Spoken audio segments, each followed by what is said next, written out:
Hey guys, what's up? It's officially 2024 and I don't know about you, but every year I tend to go around the house and start decluttering.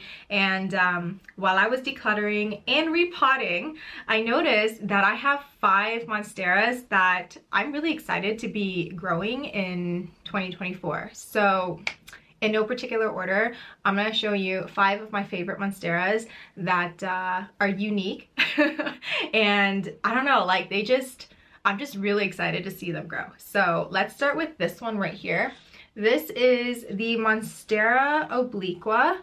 And if you recall, I had actually purchased this plant from Ecuagenera probably, I think, 2 years ago. I purchased it during a Black Friday sale, and that plant was actually very mature. I had lots of leaves, like 90% of the leaves were holey, and yeah, as you can see, I now am left with just this. It almost looks like a top cutting, and you know, it's been a journey. This Obliqua, it's been through a few things.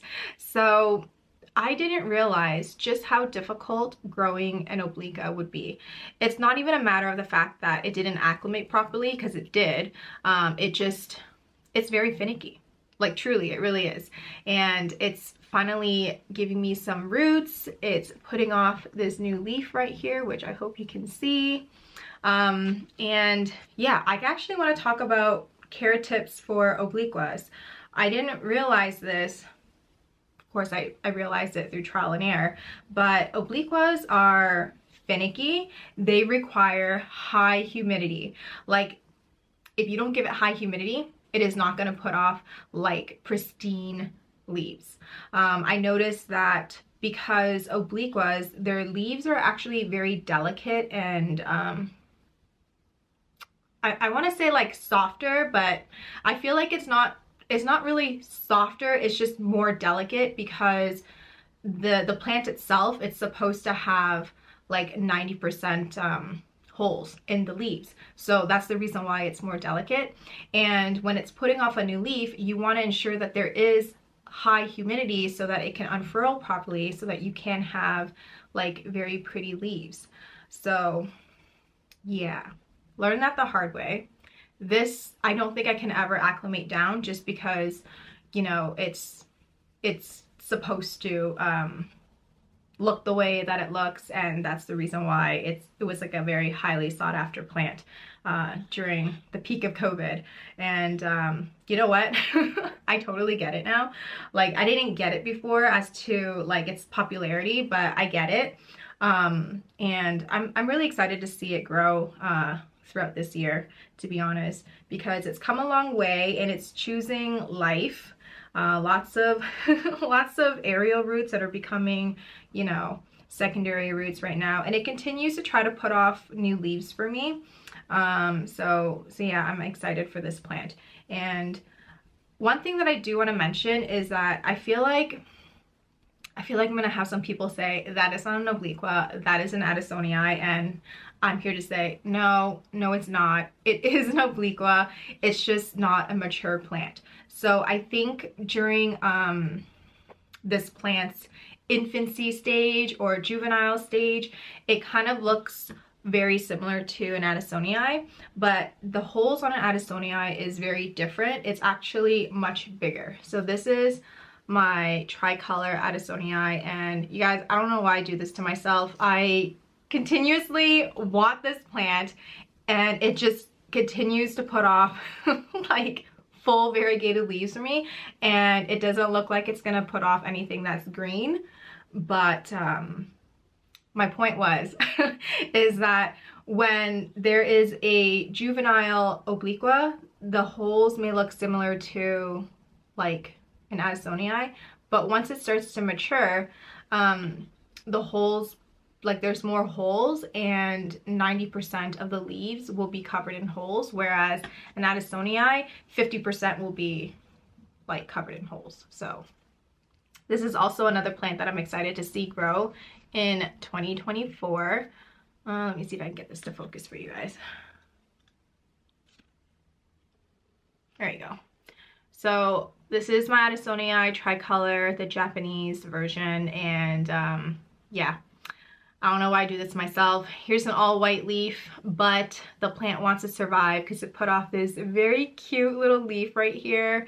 And it is on the side that is more variegated, that you can't even see, but it is more variegated, sorry, more green. It put off a new leaf on a more green side versus this active situation right here that is very variegated. So I'm excited to see how this is going to grow in 2024. I'm probably going to put, yeah, for both of these plants, the Obliqua and the Adansonii, I'm probably going to keep it in semi-hydro. I do find that it prefers to be in semi-hydro. Like I've noticed that when I was putting it in like some sort of substrate, it just wouldn't take. So it's gonna stay in semi-hydro. Once this one finishes putting off this leaf, it's gonna go into Leica, and this one I'm just gonna wait and see what it does. I'm probably gonna keep this in water until that second node right here puts off more roots, because if this main mother plant decides to just, you know, melt away because it's too variegated, at least I still have the node that's further down that wants to survive and continue to grow. But I will say though, it's also it's still too variegated to my liking. Like I feel like I feel like it's gonna continue to put off white leaves and melt off, but you know what? We're not gonna start 2024 with negativity. We're starting it with positivity here. So I'm gonna let it do its thing and hope for the best. The next plant that I have that's in my collection, I actually didn't think I was going to pick this up, but you know what? There was a closing sale and I was like, 80 bucks, sold. So I went ahead and picked up this Monstera Aura, and you know, Monstera Auras just don't really bring me that much joy. I guess it's because I'm not really a fan of the yellow and lime green variegation that it has, but you know what, I'm here for it. It's unique in its own way, and this plant is actually surprising me. It really is. So when I first picked up this plant, there was only 2 leaves, which was this one right here and this one back here, which is all green. And I had very little hope for this plant because I was told by the seller, yeah, if it doesn't start producing variegations for you, go ahead and give it a cut and it'll hopefully put off variegated leaves. To my surprise, it decided to do that anyways, and I'm very happy for it. The only thing is because it is a genetic mutation, there is always a possibility that it's gonna put off, you know, all green leaves, but that's just the way Mother Nature is, and we're just gonna have to run with it. So I went ahead and repotted this guy in a bigger pot so that it can put off bigger leaves. But yeah, I'm really surprised that the newest leaf is pretty variegated, to be honest with you. Like, look at that. And I noticed that the leaves are very glossy. So I feel like this has got to be like a different type of Monstera, like that mutation. Just because it's way more glossier than I had anticipated. Like all of my elbows, the leaves feel not as glossy. It actually feels kind of like thick. I wouldn't say that it looks dull, but it's kind of dull. But this plant, I feel like the leaves are very glossy and just, I don't know, like the texture of it feels different. And I was told by a friend that perhaps it's like a deliciosa. I'm not like that geeked out on plants. Like I don't know what the difference between like a deliciosa versus like a regular Monstera. Like what is a regular Monstera? Because I thought a regular Monstera was a deliciosa. but there's like different variations of it. So yeah. My point is, excited to see how this is going to grow. I hope that it's happy in its new pot, and I will have to give it a pole because, as we know, when you put something like a pole or some sort of mesh behind here or have it up against the wall, it's going to create like a humidity dome for the plant to produce an aerial root. And once there's an aerial root, you're good to go. It'll start putting off new leaves for you. So I'll put that over here. Now the next Monstera that I have in my collection is this Mint Monstera. Now I gotta back up. Look at the size of this leaf. Now I did do an unboxing video of this plant, and as you know, it was a top cut. So I did have 2 of these ginormous leaves, but the thing is that when you have a plant that is very variegated, like this Mint Monstera, there is very little chlorophyll in the leaves. And as we all know, chlorophyll you 100% need so that it can get the energy that it needs to feed the plant so that it can grow. So with that said, this is a very, very slow growing plant. You need to have a lot of patience with this plant. And I think when I had purchased this plant, it was a top cut and it was lightly rooted.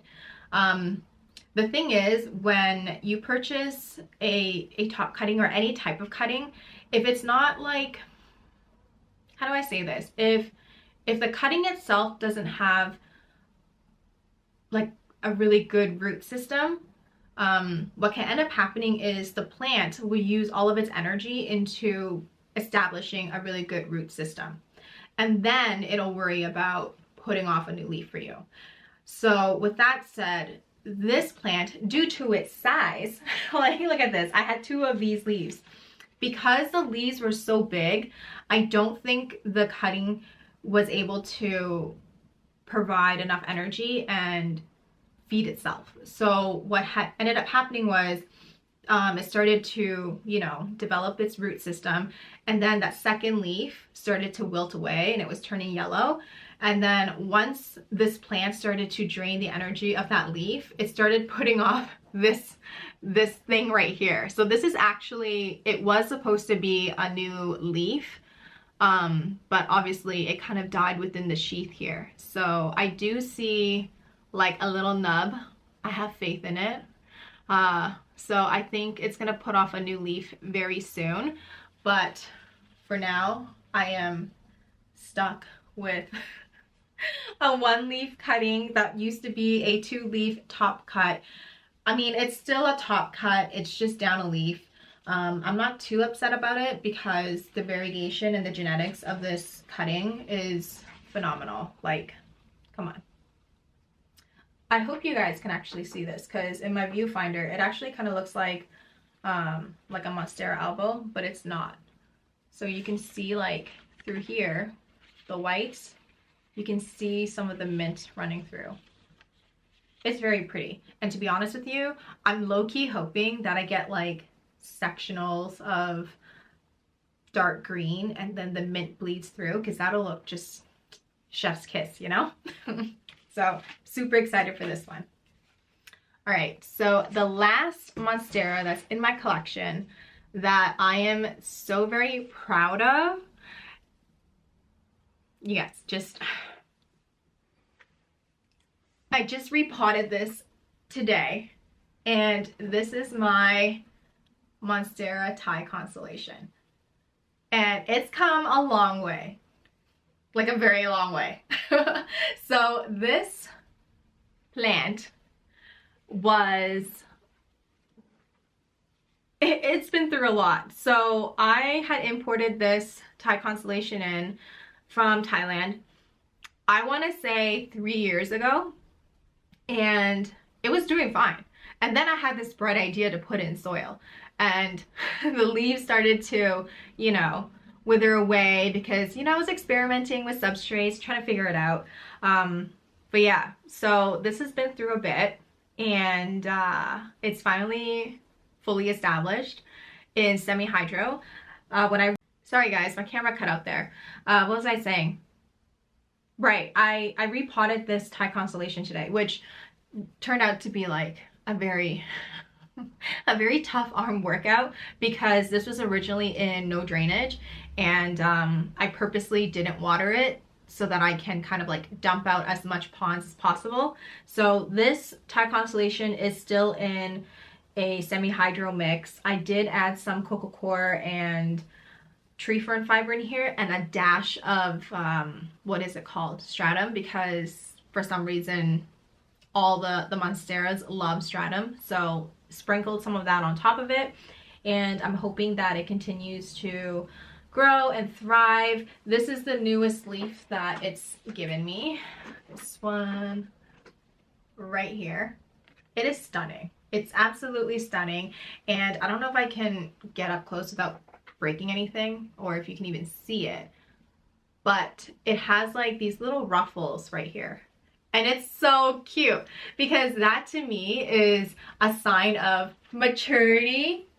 So yeah, I'm super excited to see how this is going to continue to grow, and it is never ever gonna be in soil, like ever. It's gonna continue to stay in ponds and semi-hydro because I can't risk it. At this point in its life, its plant life, I'm not risking it. So yeah, those were all of my top 5 favorite Monsteras that I'm excited to grow in 2025.